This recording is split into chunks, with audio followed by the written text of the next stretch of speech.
ఏమిటో తెలిపే సాక్షి, క్రమమైన మార్గమేమిటో చూపే సాక్షి, ఉన్నతున్నట్టు చూపే సాక్షి, సత్య సాక్షి, ఉన్నతున్నట్టు చూపే సాక్షి, సత్య సాక్షి, సత్య సాక్షి, సత్య సాక్షి, సత్య సాక్షి, సత్య సాక్షి.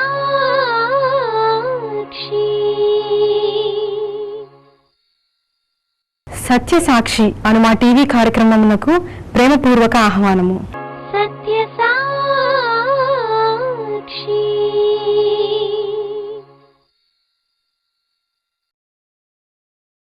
గతించిన సందేశములో హృదయమును కాపాడుకో అని మనం విన్నాము. ఈరోజు మనస్సును భద్రపరచుకో అనే వర్తమానాన్ని విందాం. ఇదేమీ అంశము కాదు, మనం క్రమంగా చదువుకునే వాక్య భాగము. అపోస్తులైన పౌలు ఫిలిప్పీలకు రాసిన పత్రిక 4వ అధ్యాయం 8-9 వచనాలు ఒక వాక్య భాగముగా రాయబడ్డాయి. మెట్టుకు సహోదరులారా, ఏ యోగ్యత అయినను మెప్పైనను ఉండిన ఎడల, ఏవి సత్యమైనవో, ఏవి మాన్యమైనవో, ఏవి న్యాయమైనవో, ఏవి పవిత్రమైనవో, ఏవి రమ్యమైనవో, ఏవి ఖ్యాతి గలవో వాటి మీద ధ్యానముంచుకొనుడి. దేవుని ఉద్దేశమును బాగుగా నేను అర్థం చేసుకోగలిగాను గనుకనే చాలా కాన్ఫిడెంట్గా, చాలా ధైర్యముగా వాక్యమును మీకు స్పష్టముగా ఇవ్వగలుగుతున్నాను. విషయము నాకు అర్థం కాకపోతే నేను దాన్ని మీకు చెప్పలేను. మనకు ఏదైనా విషయం తెలిస్తేనే దాన్ని మనం ఇతరులకు చెప్పగలుగుతాం. అలాగ ముందు నేను గ్రహించుకొని ఆ తర్వాత మీకు చెబుతున్నాను. గాడ్ యువర్ హార్ట్ అనేది అంశం. అంటే నా కుమారుడా, అన్నిటికంటే నీ హృదయమును భద్రముగా కాపాడుకొనము అని. దేవుడు మనకు కళ్ళు ఇచ్చాడు, చెవులు ఇచ్చాడు. ఓకే, ఇవి విషయాలు లోపలికి వెళ్తాయి కదా. కళ్ళ ద్వారా తెలుసుకుంటాం, చెవుల ద్వారా విషయాన్ని వింటాం.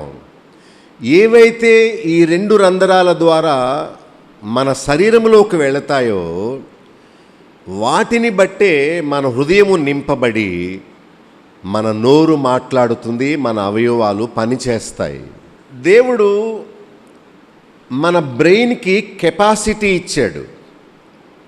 అంటే మన ఫోన్లో మెమరీ కార్డు ఎలా ఉంటుందో 8 GB, 16 GB, ఇంకా చాలా చాలా మెమరీ పవర్, ఎక్కువ మెమరీ పట్టే చిన్ని చిన్ని మైక్రో కార్డ్స్ ఎలా ఉంటాయో మన మెదడు కూడా ఎన్నో విషయాలు స్టోర్ చేసుకోగల కెపాసిటీ దేవుడు మన మెదడుకు ఇచ్చాడు. అయితే ఆ మెదడును మనము సన్మార్గంలో ఉపయోగిస్తున్నామా, లేక చెడుగు ఆలోచించడానికి మన మెదడును ఉపయోగిస్తున్నామా అనే స్వాతంత్ర్యము, ఎంపిక, స్వేచ్ఛ దేవుడు మన చేతుల్లోనే పెట్టాడు. చాలా రహస్యం. మెదడులో మనము ఏం ఆలోచిస్తున్నామో అనే విషయము అది ఇతరులకు ఎవరికీ తెలియదు. ఇక్కడ ఏమన్నాడంటే, మెట్టుకు సహోదరులారా. మెట్టుకు అంటే ఫైనల్లీ, చివరికి. ఇప్పటి వరకు మనం నీళ్లలో తేలాము, ఇప్పుడు మెట్టుకు వస్తున్నాం. మెట్టుకు ఒక స్టెప్ ముందుకెళ్తున్నాం. ఫైనల్లీ సహోదరులారా అంటే దేవుణ్ణి నమ్ముకున్న వారికి చెబుతున్నాడు కానీ నమ్మని వారికి కాదు. ఏ యోగ్యత అయినను మెప్పైనను ఉంటే ఫలాని వాటి మీద ధ్యానము ఉంచుకొనుడి అని. యోగ్యత అంటే అర్హత, మెప్పు అంటే అభినందన. మీకు కావాలి అంటే మీరు యోగ్యులుగా ఉండాలి, ధన్యులుగా ఉండాలి. దేవుడిచ్చే మెప్పు మీకు కావాలి అంటే మీ బ్రెయిన్ సహాయముతో, మీ మెదడు సహాయముతో ఇదిగో వీటిని గురించి ధ్యానం చేయండి, వీటిని గురించే ఆలోచన చేయండి అని చెప్తూ ఒక 7 సంగతులు చెప్పాడు. సత్యమైనవి, మాన్యమైనవి, న్యాయమైనవి, పవిత్రమైనవి, రమ్యమైనవి, ఖ్యాతి గలవి 6 వచ్చినాయి. ఇక 7వది 9వ వచనంలో భక్తుల వల్ల మనము ఏమి నేర్చుకున్నామో, ఏవి అంగీకరించామో, వారి యందు ఉన్నట్టు ఏవి విన్నామో, ఏది చూచామో అట్టి వాటిని చేయుడి. అప్పుడే సమాధానకర్తయగు దేవుడు మీకు తోడై ఉంటాడు. అంటే దేవుడు మీకు తోడై ఉండాలి అంటే ఇదిగో వీటిని గురించి ఆలోచన చేయండి. ఎవరు ఏమి ఆలోచించాలో వారిష్టమే, దేవుని ఇష్టం కాదు, పాస్టర్ ఇష్టం కాదు కదా. మనకి బ్రెయిన్ ఉంది, మనం ఏది తలంచాలో దాని గురించి మనము ఆలోచన కలిగి ఉంటాము. కానీ దేవుణ్ణి నమ్ముకున్నారు గనుక మీరు వీటి గురించి ధ్యానము చేయండి అని చెప్తున్నాడు. సత్యమైనవి, అబద్ధమైనవి కావు. సినిమా సత్యమైందా? కాదు, అబద్ధం.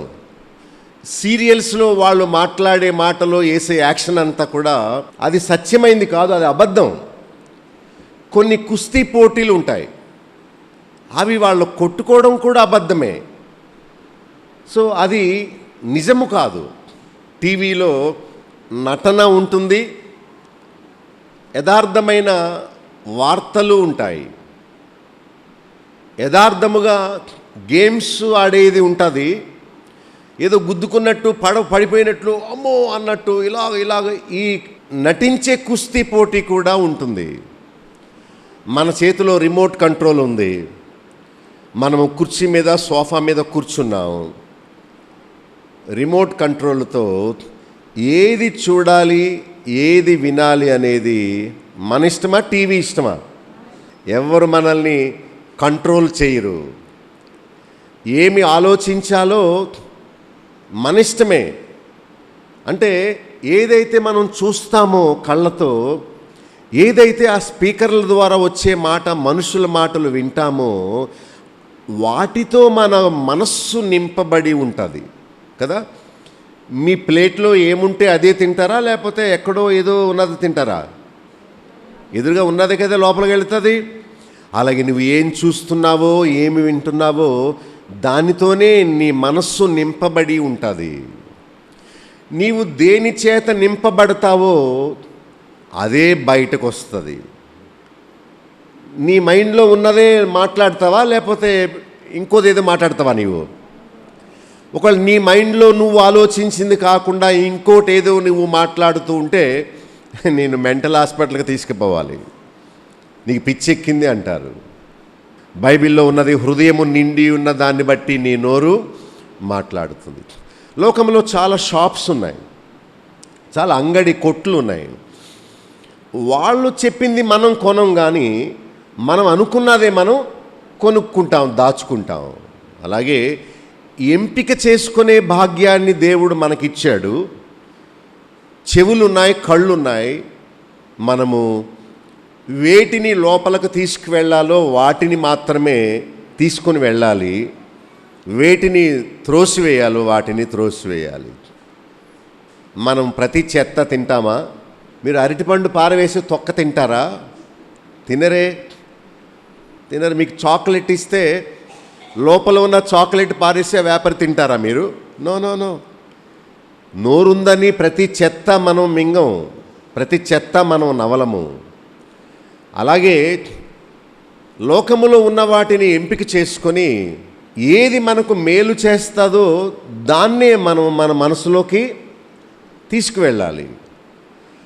మీరు సహోదరులు గనుక, దేవుణ్ణి నమ్ముకున్నారు గనుక, మెట్టుకు సహోదరులారా, మీరు ధన్యులవ్వాలంటే, మీరు యోగ్యులవ్వాలంటే వీటి మీద ధ్యానము పెట్టుకోండి, వీటిని గురించి ఆలోచించండి. ఏది సత్యమో, ఏది బైబిల్ చెప్తుందో దానిని వినండి. ఇంకా ఏంటి? మాన్యమైనవి అంటే విలువైనవి, రెస్పెక్ట్ఫుల్ థింగ్స్, నోబుల్ థింగ్స్, ముఖ్యమైనవి మాత్రమే మీరు వినండి, ధ్యానించండి. న్యాయమైనవి అంటే ఏది రైటో దాని గురించి ఆలోచించండి. చెడుగు ఆలోచించొద్దు, రైట్ థింగ్ ఆలోచించండి. తర్వాత పవిత్రమైనవి అంటే సరి అయినవి మాత్రమే మీరు వినండి, అంటే ప్యూర్. తర్వాత రమ్యమైనవి అంటే లవ్లీ థింగ్స్, ఇష్టమైనవి, అంగీకారయోగ్యమైనవి. తర్వాత లాస్ట్లో ఖ్యాతి గలవి అంటే అడ్మైరబుల్. ఇంకోటి చెప్పాలంటే ప్రైజ్ వర్ది, ఉన్నతమైన వాటివినే మీరు వాటి మీద ధ్యానం ఉంచండి. అలా మీరు చేస్తేనే దేవుడు మీకు తోడై ఉంటాడు.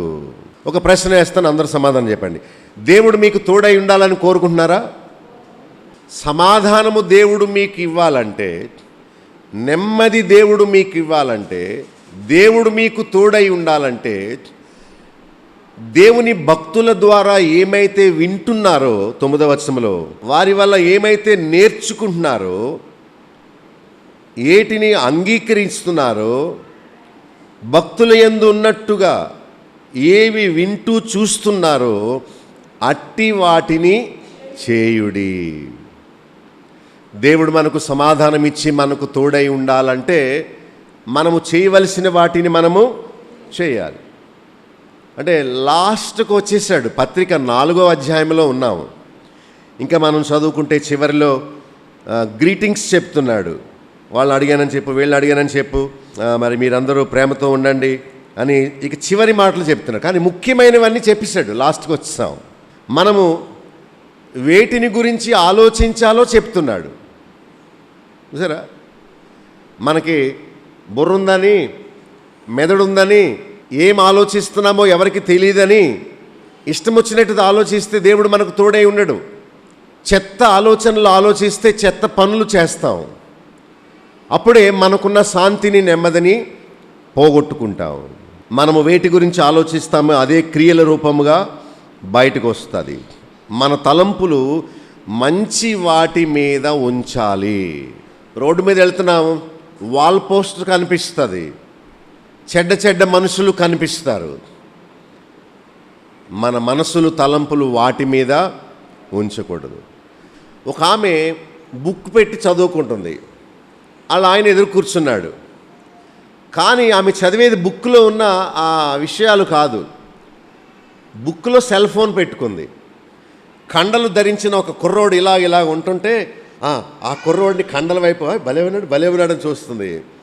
ఏంటి పుస్తకం చదివి నవ్వుకుంటుందని వాళ్ళు ఆయన ఇలా వచ్చి చూడగానే ఆ పేజీ అలా తిప్పేసి చదువుకుంటుంది.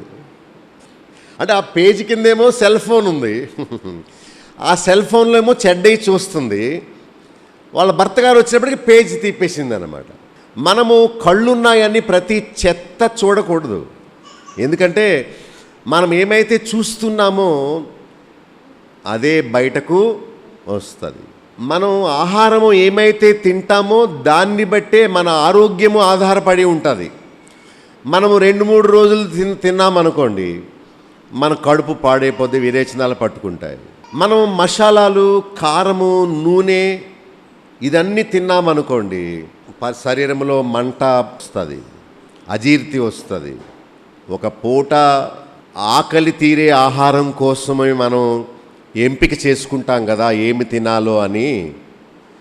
అలాంటప్పుడు మన మెదడులోకి వెళ్ళి స్థిరముగా ఉండే విషయాన్ని దేన్ని ఆలోచించాలో, దేన్ని ఆలోచించకూడదో, దేన్ని చూడాలో, దేన్ని చూడకూడదో, దేన్ని వినాలో, దేన్ని వినకూడదో అనే ఆలోచన మాట మనం తీసుకోవద్దా? ఎందుకంటే లోపలికి ఏది వెళ్తుందో అదే మళ్ళా బయటకు వస్తుంది. మనం ఏం చూస్తామో దాన్నే కోరుకుంటాం. సినిమాలో ఉన్న ఫ్యాషన్ చూసామనుకోండి, సో ఈమె టైలర్ దగ్గరికి వెళ్ళి పలానా సినిమాలో ఆమె తొడుక్కుందే జాకెటు, అలాంటిది నాకు కావాలి, చుట్టూరు బోర్డర్ ఇవ్వాలి, లేకపోతే ఆ అద్దాలు అతకాలి, అక్కడక్కడ పూసలు వేయాలి, పట్టీ కట్టాలి, చూడు మరి పలానా సినిమాలో పలానా యాక్టర్, ఎందుకు చూసింది కనుక అది కావాలని కోరుకుంటుంది. వ్యర్థమైన ఆలోచనలు ఆలోచించకూడదు, పగటి కలలు కనకూడదు. ఏది మనకు ఉత్తమమైందో, దేవుని బిడ్డలు ఆలోచింపదగిన విషయాలే ఆలోచించాలి. కానీ దేవుణ్ణి ఎరుగని వారు లోక సంబంధమైన విషయాలు ఆలోచించినట్లు మన ఆలోచనలు లోకం మీదకు వెళ్ళకూడదు. టీవీ ద్వారా, ఇతరులు చెప్పే మాటలు వినడం ద్వారా, వార్తాపత్రికల ద్వారా, సినిమాల ద్వారా, కంప్యూటర్ ద్వారా, ఫోన్ ద్వారా మన మనసుల్లో ఎన్నో విషయాలు వెళుతూ ఉంటాయి, మొలకెత్తుతూ ఉంటాయి. వాటి మీద ధ్యానం ఉంచొద్దు అని చెప్పాడు. ఒక్కొక్కసారి అనుకోకుండా కొన్ని విషయాలు తారసపడుతూ ఉంటాయి. వాటిని చూడాలి, విడిచిపెట్టాలి. కానీ వాటి విషయమై మనము ధ్యానము చేయకూడదు. ఒక అందమైన స్త్రీ రోడ్డు మీద మనకు ఎదురు పడింది అనుకోండి, ఎవరిమే బాగున్నారు, ఎత్తుగా ఉంది, తెల్లగా ఉంది, లేకపోతే ఆభరణాలు బాగా వేసుకుంది, ఎవరిమే కొత్త ఆమెలా ఉంది, ఈ ఊరు కాదేమో అని ఫస్ట్ ఇలా చూడడం అది తప్పు కాదు. రెండవది మళ్ళా చూడడమే ఆలోచిస్తూ చూడడం అన్నమాట. చూసారా? అంటే మొదటి చూపు తప్పు కాదు, కళ్ళున్నాయి కాబట్టి మనుషులందరూ కనబడతారు మనకి. కానీ రెండవసారి ఆశతో, చెడ్డ ఉద్దేశముతో, మోహపు చూపుతో, ప్రయత్నంతో చూసే చూపే తప్పు. సో చూడడం వేరు, చూచిన దాని గురించి ఆలోచించడం వేరు. మన మనస్సులు, హృదయాల్లోకి ఏవి ప్రవేశపెడుతున్నామో మనం గమనించుకోవాలి. మన గుండెకు మనం కాపలా పెట్టుకోవాలి. దేనికి? గుండెకు. అంటే అపరిచిత వ్యక్తులు ఎవరు లోపల ప్రవేశించకుండా మనం చూసుకోవాలి. గేట్లు కాపలా కాయాలి, ఖచ్చితంగా ఉండాలి, సాధకం చేయాలి, మనకు మనం మేలు చేసుకోవాలి. వాక్యం వింటున్నారు కానీ ఆ ప్రకారము చేయట్లేదు. 9వ వచనంలో అదే చెప్తున్నాడు. ఏమని? మీరు నా వలన వేటిని నేర్చుకున్నారో, అంగీకరించారో, నా యందు ఉన్నట్టు వేటిని విన్నారో, చూచారో అట్టి వాటిని చేయండి. కేవలము వినడం కాదు. పౌలు అన్నాడు, నాలో ఉన్న రోషము మీలో ఉండాలి. వేటి విషయమై ఆలోచించమని చెప్పానో వాటి మీద మీ ధ్యానం ఉంచండి, కానీ లోక సంబంధమైన వాటి మీద ఉంచకండి అని చెప్పాడు. సో వాటిని మనం రాసుకోవాలి, జ్ఞాపకం తెచ్చుకోవాలి, హృదయం అనే పలక మీద వాటిని రాసుకోవాలి. సో దేవుని సన్నిధికి రావాలి, దేవుని వాక్యాన్ని వినాలి, వాటిని మనం అనుసరించాలి. ఇలా చేస్తేనే దేవుడు మనకు తోడుగా ఉంటాడు. ఒక పెళ్లి చేశాను. ఆ పెళ్లిలో ఒక సేవకుడు వర్తమానం చెప్పాడు. వర్తమానాలన్నీ ఎక్కువ ఎలా ఉంటాయంటే, దేవుడు దీవిస్తాడు, దేవుడు అభివృద్ధి చేస్తాడు, దేవుడు మీకు ఏం కావాలో సమస్తం ఇస్తాడు అని అతను చేసిన అరగంట ప్రసంగంలో ఆశీర్వాదాల గురించి, అభివృద్ధి గురించి, దేవుడు మీకు ఆయురారోగ్యాలు ఇచ్చునుగాక, దేవుడు మీకు సంతానం ఇచ్చునుగాక, దేవుడు మిమ్మల్ని అభివృద్ధిపరచునుగాక, దేవుడు మీ లోట్లన్నీ తీర్చునుగాక అని అరగంట సేపు ఏం చదివేళ్లే. నా వంతు వచ్చింది. ఇప్పుడు బాబులుక్ గారు లేచి కాసేపు వాక్యం చెప్తారు అన్నారు. నేనన్నాను, ఇప్పుడు చెప్పినవన్నీ మీరు విన్నారు కదా? విన్నాం. అవి నెరవేరాలంటే షరతులు వర్తిస్తాయి. నీవు ఇలా చేస్తే నీ జీవితం ఇలా ఉంటుంది. నీవు వేటిని వింటున్నావో, వేటిని చూస్తున్నావో, వేటిని గురించి ధ్యానం చేస్తున్నావో దాన్ని బట్టే దేవుడు నీకు తోడుగా ఉండాలో, దేవుడు నిన్ను విసర్జించాలో దేవుడు నిర్ణయం చేసుకుంటాడు. ఆ కుటుంబము 3 నెలల కంటే ఎక్కువ సంసారం చేయలేదు. విడిపోయి విడాకులు తీసుకున్నారు ఇప్పుడు. కానీ ఆ బోధకుడు బోధ దంచేశాడు. నా బోధ ఇష్టం అవ్వలేదు, అతని బోధ అందరికీ ఇష్టమైంది. ఎందుకంటే ఆశీర్వాదాల గురించి బాగా చెప్పాడు. దేవుడు చెప్తున్నాడు, మిమ్మల్ని బహుగా దీవిస్తాడు అన్నాడు. దేవుడు చెప్పాడు నాకు, మీరు బహుగా ఫలించి అభివృద్ధి పొందుతారు. ఇప్పుడు పిల్లలు లేరు, 4 సంవత్సరాలు అయింది, ఇంకేం అభివృద్ధి? విడిపోయారు, కోర్టుకు వెళ్ళిపోయారు, విడాకులు తెచ్చుకున్నారు. అతని ప్రవచనం ఏమైనా నెరవేరిందా? నెరవేరలేదు. నేను చెప్పాను, బాబు ఆశీర్వాదాలు కాదయ్యా, భక్తిగా ఉంటే దేవుడే చూస్తాడు. అది నీలో ఉంటే కదా.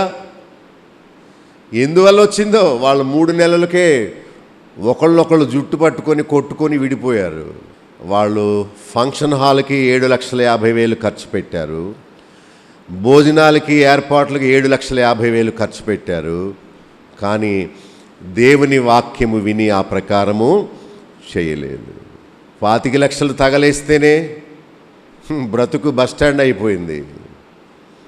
అశాంతితో చంపుకోవడానికి చూస్తున్నారు ఒకరికొకరు. ఎంత విచారమో. దేవుని వాక్యము వినడం ముఖ్యమే, కానీ ఆ ప్రకారము చేయకపోతే వినడం దండుగా, రావడం దండుగా, టైం వేస్ట్, ఇచ్చిన కానుకలు వేస్ట్. సో పౌలు చెప్పినట్లు మనం చేయాలి. ఆయన ద్వారా ఏమైతే విన్నామో వాటిని మనము అనుసరించడం నేర్చుకోవాలి. మీకు సంతోషం కావాలా, సమాధానం కావాలా?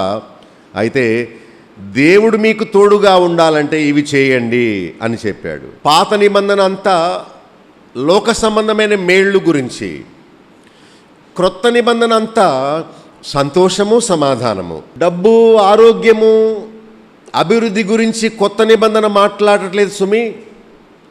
మనము క్రొత్త నిబంధన విశ్వాసులమే కానీ పాత నిబంధన విశ్వాసులము కాము. పాత నిబంధనలో ఉంది వెండి, బంగారము, స్థలాలు, ఇళ్ళు, పొలాలు, అభివృద్ధి. కానీ క్రొత్త నిబంధనలో దేవుడు ఇస్తానని చెప్పింది సంతోషము, సమాధానము, పాప పరిహారము, పరలోక భాగ్యము, కుమారత్వము, నీతిమత్వము. ఇవే ఈనాడు బోధకులు చెప్పినట్లు పాత నిబంధనలోని ఆశీర్వాదాలు ఇప్పుడు మనకు రావు. దేవుని చిత్తమైతే ఆయుష్ ఇస్తాడు, లేకపోతే లేదు. దేవుని చిత్తమైతే సంపద ఇస్తాడు, లేకపోతే లేదు. దేవుడు మీ ప్రతి అవసరాన్ని తీరుస్తానని వాగ్దానం ఉంది, కానీ మీ కోరికలన్నీ తీరుస్తానని బైబిల్లో ఎక్కడా వ్రాయబడలేదు. అన్నీ షరతులతో కూడిన వాగ్దానాలు. ఏం వాగ్దానాలు? నీకు సమాధానం కావాలా? ఇదిగో నీ గుండెను కాపాడుకో. నీకు శాంతి కావాలా? దేవుడు నీకు తోడుగా ఉండాలా? వీటిని గురించి ధ్యానం చేస్తేనే దేవుడు నీకు తోడుగా ఉంటాడు. నీవు సినిమాల గురించి, ఫ్యాషన్ గురించి ఆలోచిస్తుంటే దేవుడు నీకు తోడుగా ఉండడు. తెల్లవారు లేస్తే నీ ఆలోచన దేనికోసం, దేని గురించి? అసలు భక్తి అంటేనే ధ్యానము. ఏం చెప్పండి? భక్తి అంటే ధ్యానము, ఆలోచన. అదే మనం నేర్చుకోవాలి. Knowledge first, practice next. ముందు మనం మంచి దాన్ని హృదయంలో కలిగి ఉంటేనే దాన్ని మనం ప్రాక్టీస్ చేయగలుగుతాం. ముందు మైండ్లోకి ఎక్కించుకోవాలి. తద్వారా కాళ్ళు, చేతులు, నోరు ద్వారా బయటకు క్రియలు చేయాలి. వేటి మీద లక్ష్యం ఉంచాలి, వేటిని గురించి ఆలోచించాలో చెప్తున్నాడు. ప్రయోజనకరమైనవి, నిజమైనవి, మనకు మేలు చేసేవి, వాటి గురించి మనం ఆలోచించాలి. మనము కూర్చొని ఆలోచిస్తాం, నిలబడి పని చేసుకుంటాం. సో కూర్చున్నప్పుడు మన మెదడు దేని గురించి ఆలోచించాలో మనమే నిర్ణయము తీసుకోవాలి. బ్రెయిన్ అంటే మెదడు చేసే పని. మరి చెవులు చేసే పని ఏంటి? వాటిని చక్కగా వినాలి. వినుట వలననే మనకు విశ్వాసం కలుగుతుంది. మీకు మంచి ఆలోచనలు కావాలంటే మంచి వాక్యాన్ని వినాలి. మన చెవులు గుండా ఏది లోపలికి వెళుతుందో మన బ్రెయిన్ కూడా దాని గురించే ఆలోచన చేస్తుంది. కలుషితమైన నీరు, కలుషితమైన ఆహారము తింటే కడుపు ఎలా పాడవద్దో, కలుషితమైన మాటలు, కలుషితమైన సీన్లు మనం చూస్తే మన మనస్సు కూడా చెడిపోతుంది. సో మన మనస్సు చెడిపోకుండా ఉండాలంటే మనము చూచేవి, వినేవి భక్తి సంబంధించినవై ఉండాలి. ఒక ఆయన అంటున్నాడు, రోజుకి మనం సగటున 70,000 తలంపులు తలస్తామట. స్త్రీలేమో 30,000 మాటలు మాట్లాడతారు, పురుషులేమో 15,000 మాటలే మాట్లాడతారు. కానీ తలంపుల విషయం వచ్చేటప్పటికి మాట్లాడే ఏమో 30,000, తలంచే తలంపులేమో 70,000 ఐడియాస్ వస్తాయట రోజుకి. శాస్త్రజ్ఞులు రాశారు ఈ విషయం. వీటిలో ఎన్ని యోగ్యమైనవి, ఎన్ని చెత్తవి ఆలోచన చేద్దాం. కనబడే దృశ్యాలు వేరు, నేను మీకు కనిపిస్తున్నాను, ఈ దృశ్యము, ఈ విజన్ మీకున్నది. కానీ మనం మనసులో ఊహించుకునే దృశ్యాలు వేరు. కొంతమంది చెత్తవి తలస్తారు కనుక వాళ్ళ ఆలోచనలన్నీ చెత్త వాటి మీదే ఉంటాయి. మెదడులో గదులు ఉంటాయట, మన బ్రెయిన్లో స్టోర్ ఉంటుంది, ఈ గదిలో ఇది, ఆ గదిలో ఇది అని. అలాగే మెదడులో ఉన్న గదుల్లో కూడా మనము ఎలాంటి ఆలోచనలు, ఎక్కడ ఏవి పెట్టాలో, ఏ మనిషిని ఎక్కడ ఉంచాలో అక్కడ మనం పెట్టుకోవాలి. మన మనసులో కూడా ఒక వెలితి ఉంది. ఆ వెలితి దేవుని సంగతులతో మాత్రమే ఆ వెలితిని మనము పూడ్చగలం, కానీ లోక సంగతులతో దేవుని వెలితిని మనము పూడ్చలేము. మన బ్రెయిన్ చక్కగా సర్దిన బ్రెయిన్లా ఉండాలి. చిన్నపిల్లలు పాడు చేసిన ఇల్లు ఎప్పుడైనా మీరు చూసారా? మీ ఇల్లే.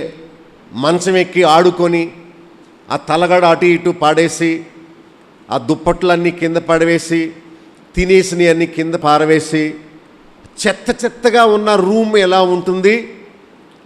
తల్లి పిల్లల్ని బయటకు తోలి చక్కగా దులిపి ఆ ఇల్లంతటిని చక్కగా సర్దిన ఇల్లు, సర్దిన గది ఎలా ఉంటుందో మన బ్రెయిన్ కూడా చక్కగా సర్దుకోవాలి. ఏం చేయాలి? ఎందుకంటే కళ్ళలోంచి వెళ్ళిపోతాయి లోపలికి, చెవుల్లోంచి విన్నా వెళ్ళిపోతాయి లోపలికి. ఫోన్ ద్వారా మనం వింటామే చెత్త చెత్త కబుర్లు, అవన్నీ లోపల వేసేస్తారు తల మీద ఆళ్ళలో. ఈ ఫుల్ అయిపోద్ది అనమాట ఇది. అయితే ఏది కలుపో, ఏది చెత్తో దాన్ని ఒక్కొక్కటి తీసి పారేసి మన మనస్సును చక్కగా పేర్చుకోవాలి. ఏం చేయాలి? కూర్చుని చేసే పని అదే. టీవీలో ఒక దృశ్యం చూసాము, మన సెలవు లేకుండానే కళ్ళల్లోంచి వెళ్ళిపోయింది ఇక్కడికి, కనుక దాన్ని డిలీట్ చేసేయాలి. దాని గురించి నేను ఆలోచించను, అది నాకు వద్దు అని అనుకోవాలి. అసలు మీరు ఏ ఉద్దేశంతో సీరియల్స్ చూస్తున్నారు? ఒకవేళ మీరు అనొచ్చు, ఏమి ఊసిపోకండి, కాలక్షేపం కోసమండి అని అనొచ్చు. ఒకవేళ మీరు నోరు తెరిచి కాలక్షేపంగా తింటాక నవ్వులుతాక ఏమీ లేదని అని కూర్చున్నారు అనుకోండి, పురుగులు, దోమలు, ఏగులు అన్నీ లోపలికి వెళ్ళిపోతాయి. ఒక అతను అని తిరుగుతున్నాడు అంటే చూసిన వాళ్ళు అనుకుంటారు వాడు పిచ్చోడు, వాడికి నోరు మూసుకోవాలని. వాడు పిచ్చోడు కాదు, మనం పిచ్చోళ్ళు. ఇలా చూస్తాం కళ్ళు పెద్ద చేసి. ఎందుకు? ఆ చెడుగంత బాగా వంట పట్టడానికి, నేర్చుకోవడానికి అన్నమాట. మనం కానీ అలాగ కళ్ళను, చెవుల్ని అలా బజారుకి, టీవీకి వదిలేసామనుకోండి, అవన్నీ లోపలికి వెళ్ళిపోయి అసలైన వాక్యము వెళ్ళదు, నిద్ర వచ్చేస్తుంది. పూనకంలాగా ఊగిపోతూ ఉంటారు. ఎందుకంటే ఈ బ్రెయిన్లో చెత్త అంతా ఉన్నది. ఇక ఇది ఎలా ఎక్కుద్ది లోపలికి? ఆ బిందులో నీళ్లు ఉన్నాయనుకోండి, మీరు పాలేస్తే వెళ్తాయా? శుభ్రం చేసుకోవాలి, నీట్గా పెట్టుకోవాలి, సర్దిన గదిగా మన హృదయాన్ని ఉంచుకోవాలి. భక్తుడు అన్నాడు, నేను పాపము చేయకుండునట్లు నా హృదయంలో నీ వాక్యమును ఉంచుకున్నానన్నాడు. బైబిల్ చదివితే మనం పాపం చెయ్యం, పాపము చేస్తే మనం బైబిల్ చదవం. అర్థమైందా? మళ్ళీ చెప్పాలా? మనం బైబిల్ చదువుతూ ఉంటే, అంటే మన చెవుల్లోంచి దేవుని వాక్యం లోపలికి వెళుతూ ఉంటే పాపం చేసే అవకాశం ఉండదు. కానీ మనము పాపము చూస్తూ చేస్తున్నాం అనుకోండి, మనకు బైబిల్ చదివ బుద్ధి అవ్వదు. ఎందుకు చదవట్లేదు అంటే అర్థం కాక, ఇష్టము లేక. అది మనల్ని సరిచేస్తుంది గనుక మనకి ఇష్టం ఉండదు. చాలామంది ఎందుకు రారు మందిరానికి? ఎందుకు రారంటే బైబిల్ వాక్యాల చేత దేవుడు మనల్ని సంధిస్తాడు, మనల్ని సరిచేస్తాడు. అది ఇష్టం లేక దేవుని మందిరానికి చాలామంది రారు. మనం ఎన్నో యాడ్స్ చూస్తుంటాం, టీవీలో వచ్చే యాడ్లు, పత్రికలు వచ్చే యాడ్లు అవి మనల్ని ప్రభావితం చేస్తాయి. లోపల పేజీలకు ఒక రేట్ ఉంటుంది, మెయిన్ పేజీకి ఒక రేట్ ఎక్కువ ఉంటుంది. ఎందుకంటే ప్రజలు పేపర్ చూడగానే వాళ్ళ దృష్టి దాని మీద పడుతుంది, నేరుగా వాళ్ళ కళ్ళల్లోంచి మెదడులోకి వెళ్ళిపోద్ది కనుక అది ఎక్కువ రేటు. వెనక పేజీలో ఒక రేటు, ముందు పేజీలో ఒక రేటు, రేటు తగ్గాలంటే మధ్య పేజీలో. అంటే ప్రజలు హృదయాల్లోకి వాళ్ళ బ్రెయిన్లోకి డైరెక్ట్గా చొచ్చుకుపోయేది మెయిన్ పేజీ. ఎన్నో సంగతులు మన తలలోకి దూర్చడానికి ప్రజలు ప్రయత్నం చేస్తుంటారు. మనం చూసిందల్లా మన మైండ్లోకి ఎక్కించుకోకూడదు. భక్తుడు చెప్పాడు, వీటి మీద మీరు ధ్యానము ఉంచండి. మీ ఇష్టం, దేవుడు మీకు తోడై ఉండాలి అంటే ఇది ఏది సత్యమైందో, ఏది వాక్యమో, ఇంకా ఏంటి, ఏది పవిత్రమైందో, ఏది అవసరమైందో, ఏది ఖ్యాతి గలదో దాని మీద మీ ధ్యానము ఉంచండి. మీరు దేని యందు ఆనందిస్తారో అది మీ ఇష్టం, నేను కంట్రోల్ చేయలేను. కానీ దేవుడిచ్చే సమాధానము, సంతోషము, దేవుని కాపుదల మీకు ఉండాలంటే మాత్రము వీటిని చేయాలి, నేర్చుకోవాలి, వినాలి, ఆలోచించాలి, ఎంపిక చేయాలి. రోమా 12లో మీ మనస్సు మారి నూతన మగుట వలన రూపాంతరము పొందుడి అన్నాడు. మనస్సులో ఒక యుద్ధం జరుగుద్ది. చెడుగు ఆలోచించాలా, మంచి ఆలోచించాలా అనే యుద్ధం ఎప్పుడు మనసులో జరుగుతూనే ఉంటుంది. అందుకనే రోమా 8లో మనం చదువుకున్నాం, శరీరానుసారులు శరీరము మీద మనస్సు ఉంచుతారు, దాని ఫలితము మరణము. ఆత్మానుసారులు ఆత్మీయ విషయముల మీద మనస్సు ఉంచుతారు. ఇన్పుట్ అంటే చెవి, మెదడు, హృదయము. అవుట్పుట్ అంటే మన మనస్సులో నుండి బయటికి వెళ్ళి అవయవాలు పనిచేయడం. మన మనస్సులో మన హృదయము వేటితో నింపబడ్డామో మనం తెలుసుకోవాలి. భక్తుడు ఒక స్కూల్ టీచర్ వలె వారికి నేర్పిస్తున్నాడు. విని ఓ నిజమే కదా అని అనుకోవాలి. ఇప్పుడు మీరు వింటున్నారు, విని ఏమనుకోవాలి? అవును నిజమే, మరి ప్రతి చెత్త కూడా నా బుర్రలోకి వెళ్ళిపోతుంది, నేను చెత్తతో నా మైండ్ నింపుకోను, ఏది సత్యమైన వాక్యమో దానినే నేను వింటాను అని అనుకోవాలి. కొందరు రాసుకుంటారు, కొందరు వింటారు, కొందరు టైం చూసుకుంటారు, కొందరు కునుకు తీస్తూ ఉంటారు. అందరూ ఒకలా ఉండరు. అంటే వాళ్ళ బ్రెయిన్లోనికి చెప్పే ప్రతీదీ వెళ్ళదు, అందరికీ వెళ్ళదు. మనము దేన్ని ప్రేమిస్తామో దానినే ఆస్వాదిస్తాం మన హృదయంలోనికి, మన మనసులోనికి. యాకోబు 1లో 21 నుండి 23 వచనాల్లో ఒక హెచ్చరిక చేశాడు. మీరు మందిరానికి వెళ్ళినప్పుడు, దేవుని వాక్యము వినేటప్పుడు విని ఆ ప్రకారము చేయండి, మీ ముఖం మీద ఉన్న మచ్చను వెంటనే శుభ్రం చేసుకోండి అని చెప్పాడు. గ్రంథములో ఎన్నో వాగ్దానాలు, ఎంతో మేలు ఉన్నది.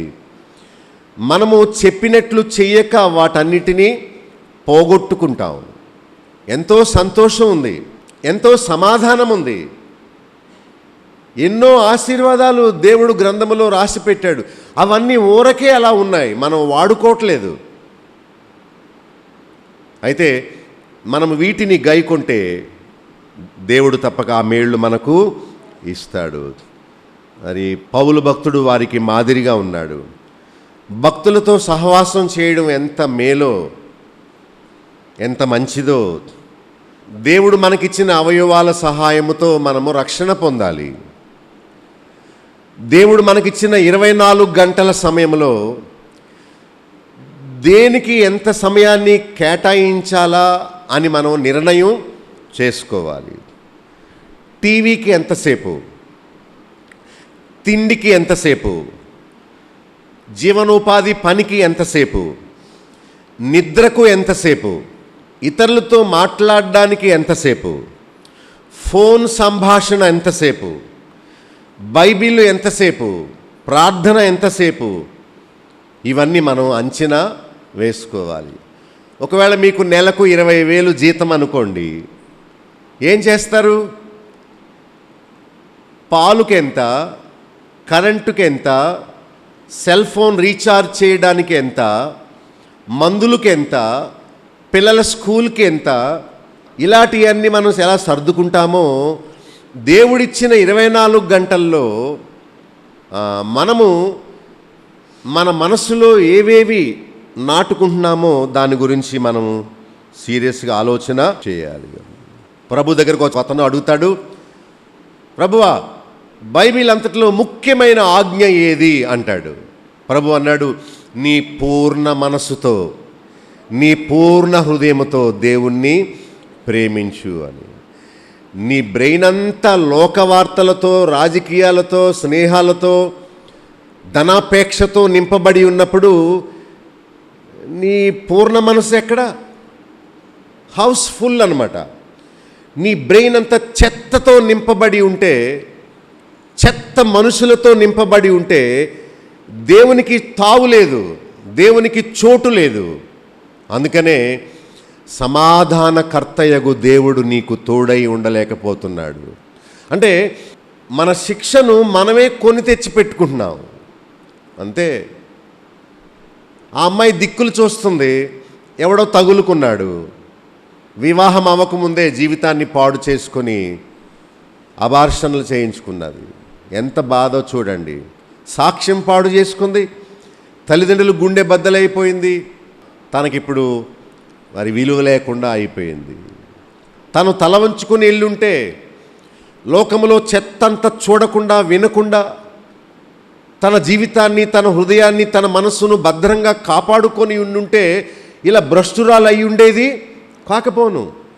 అసలు దేవుడు ఎప్పుడు సెల్ ఫోన్స్ తీసేస్తాడో నేను ఎదురు చూస్తున్నాను. అది అవుతుంది, ఆయన వల్ల అవుద్ది. సెల్ ఫోన్ పని చేయకుండా పోవాలి, టీవీలలో సినిమాలు సీరియల్స్ రాకుండా కాలిపోవాలి టీవీ. నా భ్రమేమో ఎప్పుడు ఇది జరుగుతుందో మరి. కంసాలతన దగ్గర సైనైడ్ అని ఉంటుంది, బంగారంలో కలుపుతారు. అది కొంచెం అలా అలా నాలుక మీద పడిన క్షణమే చచ్చిపోతారు. దాన్ని రుచి చూచి ఇది ఒగరగా ఉంది, తీయగా ఉంది, చేదుగా ఉందని చెప్పే సమయం కూడా లేదు. సైనైడ్ నీ లోపలికి వెళితే వెంటనే నీ ప్రాణాన్ని ఎలా తీసేస్తుందో, ఒక చెడు స్నేహం, టీవీలో నీవు చూసిన చెడు మాట, సెల్ ఫోన్ ద్వారా నీవు వినే ఆ మాట నిన్ను దేవునికి దూరంగా చేసేస్తుంది. ఇవన్నీ హెచ్చరికలు, ఇవన్నీ ఆజ్ఞలు.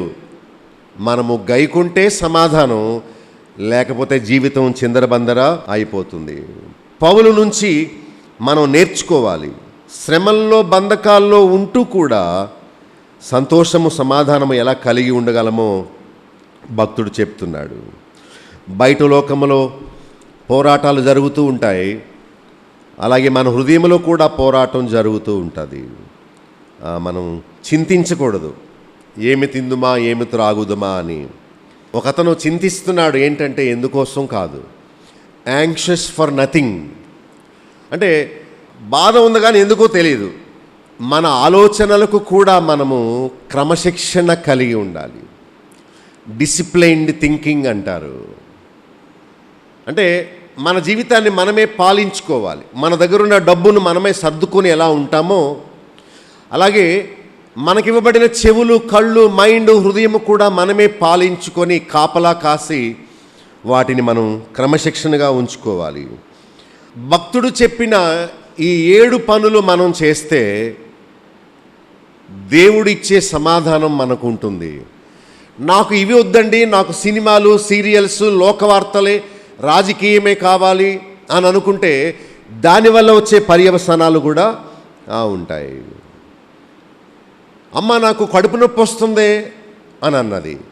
అప్పుడు వాళ్ళ అమ్మ అన్నది, భోంచేయవే తల్లి, ఖాళీ కడుపులో ఉంటేనే అల్సర్ వస్తుంది. కడుపులో ఖాళీగా ఉంటే యాసిడ్ ఫామ్ అవుతుంది.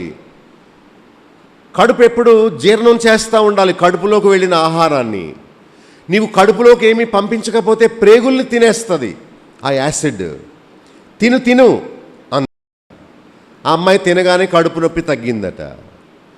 ఈలోగా పాస్టర్ గారు ఆ ఇంటికి వచ్చారట. అమ్మ బాగున్నారా అంటే, ఏమోనండి పాస్టర్ గారు, నా తల అంతా నొప్పిగా ఉంటుందండి అని. అప్పుడు వాళ్ళ అమ్మ అందట, నేను ఖాళీ కడుపున ఉన్నామోలానే నాకు కడుపు నొప్పి వచ్చింది, మా అమ్మ కూడా ఖాళీ మనసుతో ఉన్నది, అందుకని తలపోటు వస్తుంది. అయితే మనసును ఖాళీగా ఉంచుకుంటే దయ్యాలు ఆడుకుంటాయి. దీనిలో ఖాళీగా ఉంచక ఏవి రమ్యమైనవో, ఏవి సత్యమైనవో, ఏవి ప్రయోజనకరమైనవో వాటితో మన హృదయాన్ని, మన మనస్సును నింపుకోవాలి. సిటీ స్కాన్ అంటారు, అంటే బ్రెయిన్ స్కాన్ చేసేదాన్ని ఏమంటారు? సిటీ స్కాన్ అంటారు. ఇప్పుడు మన బ్రెయిన్ని దేవుడు సిటీ స్కాన్ చేశాడు అనుకోండి, దానిలో ఏముంటుంది? చెత్త. ఏం ఆలోచనలు ఉంటాయి మీ మనసుల్లో? అంటే యేసుక్రీస్తు గురించి పౌలు చెప్తూ ఏమన్నాడు? క్రీస్తు యేసునకు కలిగిన మనస్సును మీరును కలిగి ఉండండి. మనం దేవుని బిడ్డలుగా ఆలోచన చేయాలి. నా దగ్గర మంచి వర్తమానం ఉంది. పౌలు జీవితం మనకు ఎలా మాదిరిగా ఉన్నదో, సమాధానాన్ని మనం ఎలా వెదికి వెంటాడగలమో తర్వాత మీకు చెప్తాను. కనుక ఏ యోగ్యత, మెప్పు మీరు సంపాదించుకోవాలంటే ఈ 7 లక్షణాలు మీలో ఉండాలి. టీవీ చూడడం మానేసి, మీ ఫోన్లో ఏం మెసేజ్లు వచ్చినాయో వాటిని చూడడం మానేసి. ఒక ఆయన అంటున్నాడు, నా టచ్ స్క్రీన్ ఫోన్ పోయింది గనుక నేను దేవుడితో ఎక్కువ ఉండగలుగుతున్నాను. ఈ పెద్ద ఫోన్ ఉన్నప్పుడు ఎంతసేపు ఇలాగండం, ఇలా తీయడం, అలా తీయడం, నా సమయం అంతా ఇదే తినేసేది. అది పోవడం మంచిదైంది. ఓన్లీ నొక్కుకునే ఫోనే నాకుంది. అవసరమైతే దీన్ని వాడతాను, మాట్లాడడం అయిపోయాక పడేస్తాను. కానీ మీరు టచ్ ఫోన్ కొనుక్కున్నారా, దానిలో ఉన్న చెత్తంతా 2 కళ్ళల్లోంచి నీ గుండె, నీ మెదడంతా నిండిపోతుంది. నువ్వు చూసుకో, నీ మనసులోకి ఏం పంపిస్తున్నావు. వినినవి మర్చిపోక హృదయంలో దాచుకోవాలి. దివారాత్రులు దానిని ధ్యానించువాడు. మీరు ధ్యానిస్తున్నారా? అతడు ఆకు వాడక తన కాలమందు ఫలమిచ్చి చెట్టు వలె ఎవరుంటారు? పచ్చగా. దివారాత్రులు దానిని ధ్యానించువారే. మరి నీ ధ్యానము దేని మీద? గివ్ మీ ఆన్సర్, జవాబు చెప్పండి నాకు. What are you thinking about all the day? రోజంతా దేని గురించి ఆలోచిస్తున్నావు నీవు? నీ మనస్సు దేన్ని కోరుకుంటుంది? నీ ఖాళీ బ్రెయిన్ని దేంతో ఫిల్ చేసుకున్నావు, నింపుకున్నావు? భక్తుడు చెప్పినట్లు ఈ 7 విషయాలతో నింపుకుంటే సమాధానకర్తయగు దేవుడు మీకు తోడై ఉంటాడు. ప్రార్థన చేస్తాను, కళ్ళు మూసుకోండి. మంచి తలంపులు మన మనసుకు మంచి ఆహారము లాంటిది. You have to feed your brain with good things. నీ శరీరాన్ని పోషించుకున్నట్టు ఓ ప్రియ సహోదరుడా, సహోదరి, టీవీ ద్వారా వాక్యం వినిన నీవు నీ మనసును మంచి విషయాలతో పోషించుకోవా? దైవ సంబంధమైన మెడిటేషన్ నువ్వు చేయాలి. యోగా కాదు, మనసును ఖాళీ చేసుకోవడం కాదు, ఊపిరి పీల్చి వదలడం కాదు, శ్వాస మీద ధ్యాస కాదు. ఏవి ఉన్నతమైనవో, ఏది వాక్యమో దాని మీద. మార్త పనికి మాలిన పనులు పెట్టుకొని ఓ తొందరపడుతుంది. మరి అయితే ఉత్తమమైన దాన్ని తన మనస్సులో నాటుకుంటుంది. నీవు మార్తలా ఉంటావా లేక మరియలా ఉంటావా? దేవుని మీద మనం ప్రేమ కలిగి ఉందాం. మన మైండ్లో ఉన్న ట్రాఫిక్ని మనం కంట్రోల్ చేసుకుందాం. 1 వే ట్రాఫిక్లా ఉంచుకుందాం. ప్రతి చెత్తను వెళ్ళనివ్వద్దు. తండ్రి వెను దేవా, నీ వాక్యము వెల్లడెగుతుతోడనే మాకు జ్ఞానము, వెలుగు కలుగుతుంది నాయన. ఇంతవరకు మేము తెలియక ప్రతి చెత్త చూసి, ప్రతి చెత్త మాటలు విని, నీ వాక్యమునకు మా మెదడుల్లో చోటు లేక లోక సంబంధమైన వాటితో, శరీర ఆలోచనలతో నిండిపోయి ఉన్నాము. మమ్మల్ని క్షమించండి. అదిగో ఆ మురికి నీరంతా బిందెలో నుంచి వంపివేసి మంచి నీళ్లు పట్టుకున్నట్టు నాయన మా హృదయంలో సత్యమైనవి, మాన్యమైనవి, న్యాయమైనవి, పవిత్రమైనవి, రమ్యమైనవి ఖ్యాతి గలవి మాత్రమే ఈ రోజు నుండి మేము దాచుకుంటాం. దానివల్ల వచ్చే ప్రతిఫలము సమాధానం అని చెప్పారు. ఎవరి మనస్సుల్లో వాక్యం ఉంటుందో, దేవుని భక్తుల జీవితాలు వారు చెప్పిన మాటలు ఉంటాయో వారే ధన్యులు, వారికి దేవుడు తోడై ఉంటాడని సెలవిచ్చారు. అలాంటి భక్తి మా అందరి హృదయాల్లో దయచేయండి. యేసు నామములో ప్రార్థించి వేడుకుంటున్నాం తండ్రి, ఆమేన్. సత్యసాక్షి టీవీ కార్యక్రమంలోని ఉపదేశాలు మీరు వింటున్నారు కదా, వాటిని అర్థం చేసుకుంటున్నారా లేక అపార్థం చేసుకుంటున్నారా? ఈ కార్యక్రమాల్లోని ఉపదేశాలు ఎవరినో ఉద్దేశించి చెప్పినవి కావు, లేక తప్పు బోధకులను మార్చుటకు తలపెట్టినవి కావు. సామాన్య ప్రజలకు ప్రభువు భక్తిని, యథార్థమైన క్రైస్తవ జీవితాన్ని నేర్పించి అబద్ధ బోధకుల ఉచ్చు నుండి వారిని తప్పించే ప్రయత్నమే. ఈ కార్యక్రమంలో మీరు వినే సత్యాలకు మీరు సమ్మతిస్తే నాతో చేతులు కలపొచ్చు. రండి, సత్యసాక్షులుగా రోషంగా జీవించి పడిపోయిన క్రైస్తవ సమాజాన్ని పునర్నిర్మిద్దాం. మీకు తల ఎత్తే ప్రశ్నలు లేక ఈ విషయమై మీకున్న అభిప్రాయాలు నేరుగా నాతో పంచుకోవచ్చు. నాకు ఫోన్ చేయండి, మీకు వచ్చే ప్రశ్నలకు నేను సమాధానం చెప్తాను. నా ఫోన్ నెంబర్ 9440111250. మరొకసారి చెప్తాను, 9440111250. ఈ నెంబర్కి ఎప్పుడైనా ఫోన్ చేయొచ్చు. అనారోగ్యాల గురించి, ఆర్థిక ఇబ్బందుల గురించి, మరేవో సమస్యల గురించి కాక క్రైస్తవ సిద్ధాంతాలు, తప్పు బోధలను గురించి నాకు ఫోన్ చేయండి. మీతో తప్పక నేను సమయం తీసుకొని ఆ విషయమై చర్చించి సత్యమును గురించి మంచి అవగాహన నేను మీకు ఇవ్వడానికి ప్రయత్నం చేస్తాను. ఇవేవో క్రొత్త విషయాలు కాదు. బైబిల్ తెరిచి చూడండి, పలానా అధ్యాయములో పలానా వచనములో దేవుడు ఏం చెప్తున్నాడో చూడండి అని మీకు చూపించే ప్రయత్నమే కానీ క్రొత్త బోధ లేక ఎవరినో విమర్శించే పని కాదు సుమా. సత్యాన్ని మీకు తేటపరిచే పనే సత్యసాక్షిగా నేను మీకు అందిస్తున్నాను. మీరు కూడా నా వలె సత్యము గూర్చిన రోషము కలిగిన వారా అయితే నాతో చేతులు కలపొచ్చు.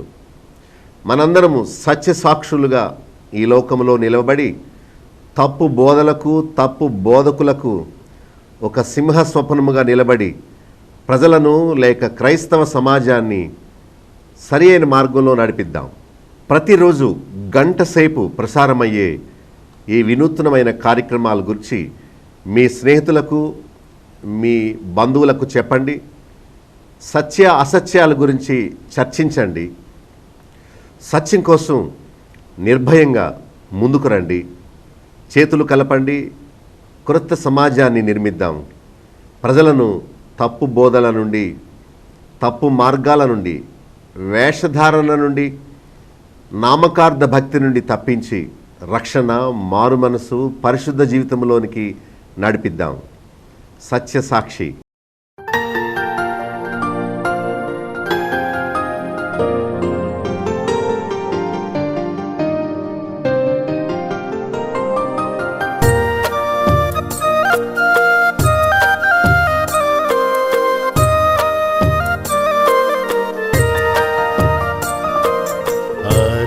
అరణ్యయాత్రలో సాగిపోదు, నా ప్రభువు నాతో నుండు. అరణ్యయాత్రలో సాగిపోదు, నా ప్రభువు నాతో నుండు. ఆయనే రక్షణ తోడు నీడా, దినదినము నన్ను కృపతో నింపు. ఆయనే రక్షణ తోడు నీడా, దినదినము నన్ను కృపతో నింపు. చేరుదు నేను కానానుకు, చిరకాలమచ్చట నుండు. చేరుదు నేను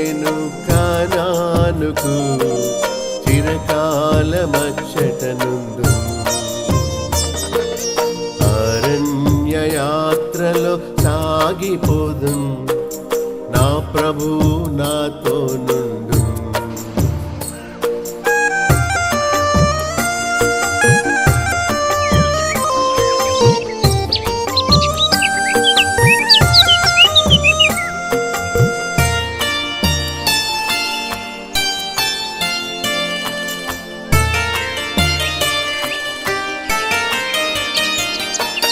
ఐగుప్తును విడచి పయనింతును, పాప బంధాలను తెంచి రక్షణ నొంది. ఐగుప్తును విడచి పయనింతును, పాప బంధాలను తెంచి రక్షణ నొంది. సైతాను శరీరాలోకముతో నేను పోరాడి జయముంది శక్తితో నిలుతు. సైతాను శరీరాలోకముతో నేను పోరాడి జయముంది శక్తితో నిలుతు.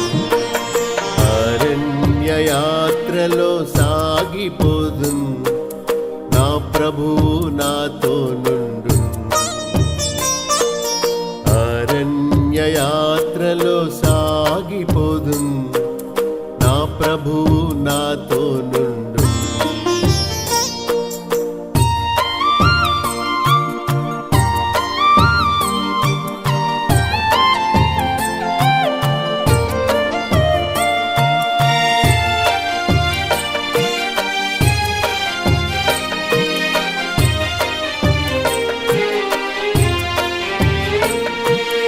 అడ్డొచ్చిన ఎర్ర సంద్రామును నీల బాప్తిస్మము ద్వారా అధిగమింతు. అడ్డొచ్చిన ఎర్ర సంద్రామును నీల బాప్తిస్మము ద్వారా అధిగమింతు. దినదినము కురియు మన్నా భుజించి ధైర్యముతో నా యాత్రను కొనసాగింతు. దినదినము కురియు మన్నా భుజించి ధైర్యముతో నా యాత్రను కొనసాగింతు. అరణ్య యాత్రలో సాగిపోదు నా ప్రభువు నాతో నుండు. అరణ్య యాత్రలో సాగిపోదు నా ప్రభువు నాతో నుండు.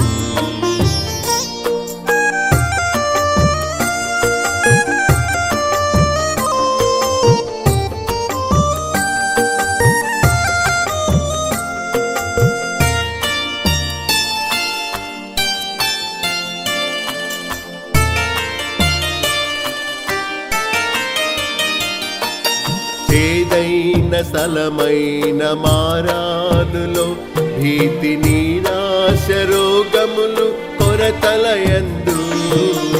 ఏదైన స్థలమైన మారానులో భీతి నిరాశ రోగములు కొరతలయందు.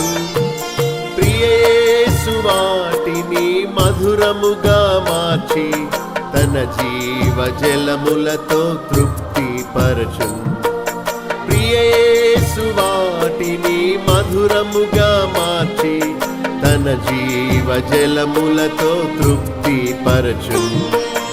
అరణ్య యాత్రలో సాగిపోదు నా ప్రభువు నాతో నుండు. అరణ్య యాత్రలో సాగిపోదు నా ప్రభువు నాతో నుండు.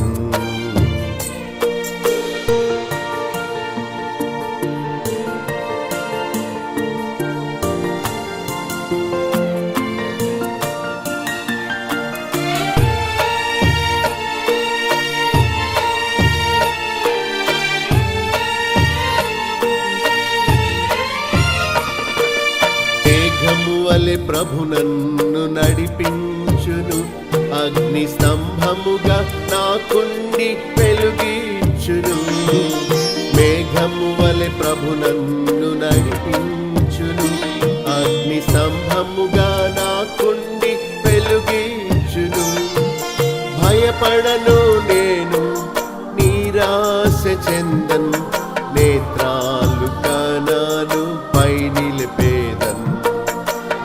వాడను నేను, నిరాశ చెందన్, నేత్రాలు కానాను పై నిలిపేదను. అరణ్య యాత్రలో సాగిపోదున్, నా ప్రభు నాతో నుండు. అరణ్య యాత్రలో సాగిపోదున్, నా ప్రభువు నాతో నుండు. ఆయనే రక్షణ తోడు నీడా, దినదినము నన్ను కృపతో నింపు. ఆయనే రక్షణ తోడు నీడా, దినదినము నన్ను కృపతో నింపు. చేరుదు నేను కానానుకు, చిరకాలమచ్చట నుండు. చేరుదు నేను కానానుకు, చిరకాలమచ్చట నుండు. అరణ్య యాత్రలో సాగిపోదు, నా ప్రభువు నాతో నుండు. నా ప్రభువు నాతో నుండు. నా ప్రభువు నాతో నుండు.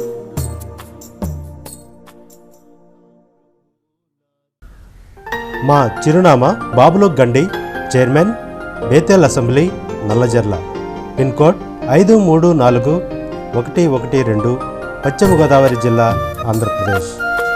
మా ఫోన్ నంబర్స్ 088118277333. మా సెల్ నంబర్ 9440111250. మరొక సెల్ నంబర్ 9000000803. మా ఈమెయిల్ ఐడి satyasakshi.tv@gmail.com. మా వెబ్సైట్ www.bethelassembly.net.